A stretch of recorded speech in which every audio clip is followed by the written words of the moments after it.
Hi, today we're going to be talking about the nervous system. The nervous system is very important in regulating and coordinating all the activities of all the different parts of our bodies and all of the different systems. The organs of the nervous system contain the brain, the spinal cord, and all of the nerves. The cells of the nervous system, or the nerve cells, are called neurons. The basic structure of a neuron, or the whole functional unit of the nervous system, is a cell body or a soma. That is going to contain a structure called the nucleus. It also contains many dendrites. These are all these guys. The dendrites are going to carry impulses to the cell body. And then they typically have one long axon, which could be very long, like our sciatica nerve is about a meter long. It goes from the bottom of the spinal cord all the way down to your foot.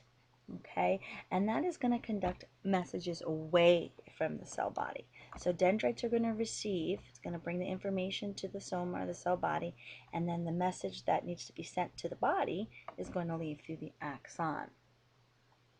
Okay, so neurons are very, very important. They are important because they transmit signals to the nervous system and they receive the information. Now, if you remember, nerve cells cannot go through the cell cycle. So remember, they are going to be stuck in the G sub 0 stage. Okay, here's just a further picture of what they would look like. Okay, again, you have your somas, your cell body with the nucleus. The dendrites are receiving information and the axons are carrying information away. The axon has a bunch of cells that surround it. These are called Schwann cells. Each Schwann cell has an insulating protective covering called the myelin sheath. Okay, and that's just going to provide some insulation and protection to the axon. There's further pictures of what a nerve cell or a neuron would look like. There are three main classes of neurons. The first one we have are the sensory neurons. This is what's going to get the information from the external and internal environment. So it's going to kind of be getting all the sensory information. The motor neurons, these are the ones that are going to be conveying the impulses or the information to the different cells. And the interneurons is kind of like, it kind of integrates sensory and the motor input. And it does make synaptic connections. So I want to show you what a synapse looks like. A synapse is just a site of contact between the synapse and the target cell. And that's going to have some communication going on. So that's like a pathway for the nervous system. There are more cells besides the neurons that make up the nervous system. Neuroglia cells, or supporting cells, are very important and they're very numerous. We have many different types. We have the astrocytes, which are right in here. They are going to encircle the capillaries in the brain and help contribute to that blood-brain barrier, which means that won't let things go into the brain that could possibly hurt the brain. We have oligodendrocytes, which form the myelin sheaths that surround the axons of all the nerves in the central nervous system. And then again, we have the Schwann cells that we talked about a little earlier, which is going to help form the myelin sheath that the oligodendrocytes need. Okay. So again, these are what's called supporting cells.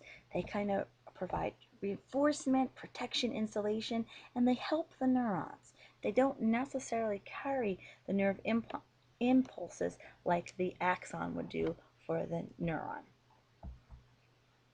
We have two main divisions of the nervous system.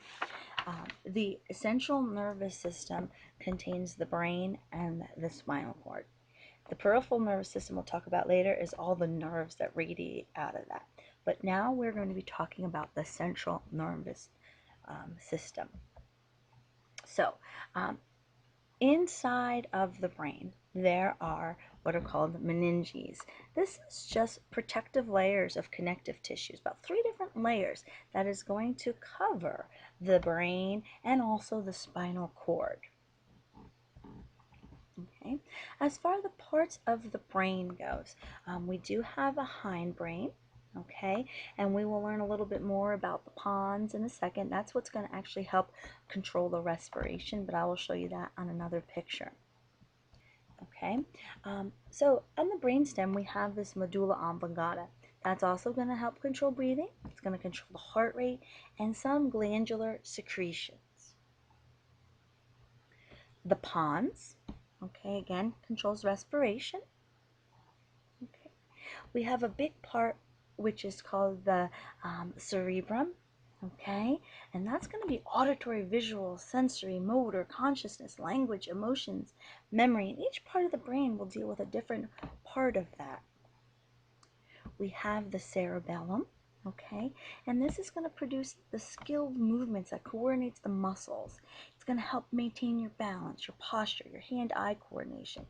It kind of receives sensory information about your muscles, your joints, auditory, visual. So it's a very, very important part of the brain. You also have a diencephalon. This is going to contain the thalamus and the hypothalamus. The thalamus is a major relay station for sensory information when it's going to the cerebrum, okay? And the hypothalamus is going to regulate homeostasis within the body. And if you remember, homeostasis is everything in check, in order. There's no chaos within the body. Okay? Another part of the brain is the corpus callosum. And this is just thick bands of fibers that connect the two sides of the brain together. The last thing to talk about is the peripheral nervous system, and these are just the nerves that go to every part of our body.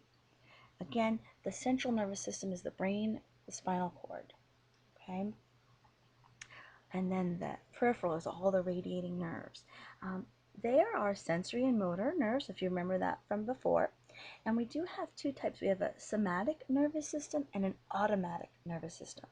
The somatic nervous system are motor neurons carry signals to the skeletal muscles in response to some outside stimuli. We have voluntary control over that.